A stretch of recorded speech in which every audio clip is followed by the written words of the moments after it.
Hello everyone, আসসালামু আলাইকুম। আমি আয়শা, আপনাদের নতুন একটা ভিডিওতে আপনাদের সবাইকে এত এত ভালোবাসা ও শুভেচ্ছা।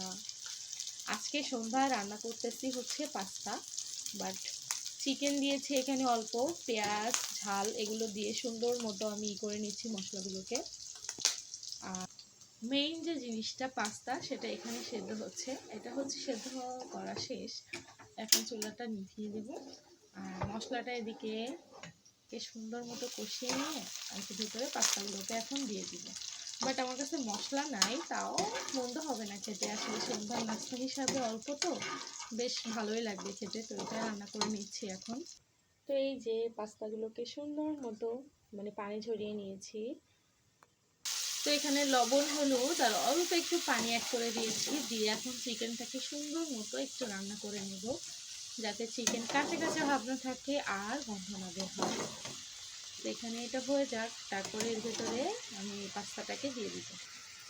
এখানে পাস্তা কিন্তু বিভিন্ন আইটেমের ছিল, একটা ছিল লম্বা, একটা ছিল স্প্রিং, একটা ছিল শামুকের স্টাইলের, আর একটা ছিল এই যে এরকম স্টাইলের। আসলে এরকম অনেকগুলো পাস্তা একসঙ্গে করে রান্না করলে কি হয়, বেবিরা খেতে অনেক বেশি পছন্দ করে, বিশেষ করে আমার ছেলে অনেক বেশি খাইতে পছন্দ করে, তো তার জন্যই আর কি।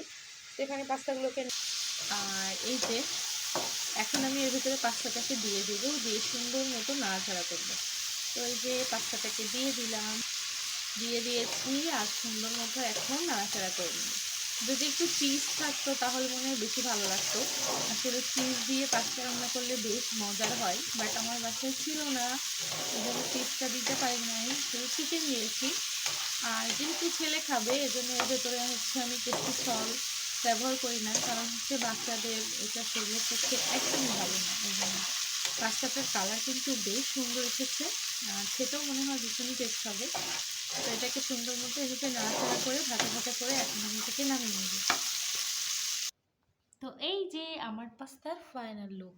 আর এখন এটাকে সুন্দর মতো এখন হচ্ছে খাওয়া দাওয়া হবে আমি আর ছেলে মিলে। কালারটা কিন্তু অনেক সুন্দর এসেছে, চিকেন দেয়া। এখন মজা করে খাবো। কার কার পাস্তা পছন্দ অবশ্যই কিন্তু কমেন্ট করে জানাবেন। তো আমি আর ছেলে এখন বসে গিয়েছি পাস্তা খাওয়ার জন্য।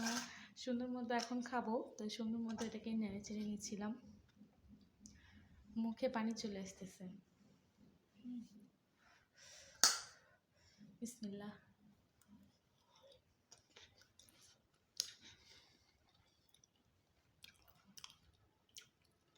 টেস্টি মশলা দিই নাই, অনেক বেশি টেস্ট হয়েছে, কারণ আমি যে চিকেন ইউজ করছি এতে সব ধরনের মশলা দিয়েছি, তো অনেক বেশি ভালো লাগছিল। চিকেন এই যে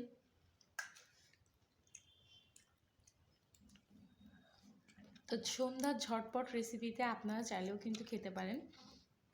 আর রেসিপিটা কেমন হয়েছে অবশ্যই কিন্তু কমেন্ট করে জানাবেন। তো আজকে খেতে খেতেই চলে যাচ্ছি। আল্লাহ হাফিজ সবাইকে, আসসালামু আলাইকুম। তুমি আল্লাহ হাফিজ বলে দাও। আল্লাহ হাফিজ।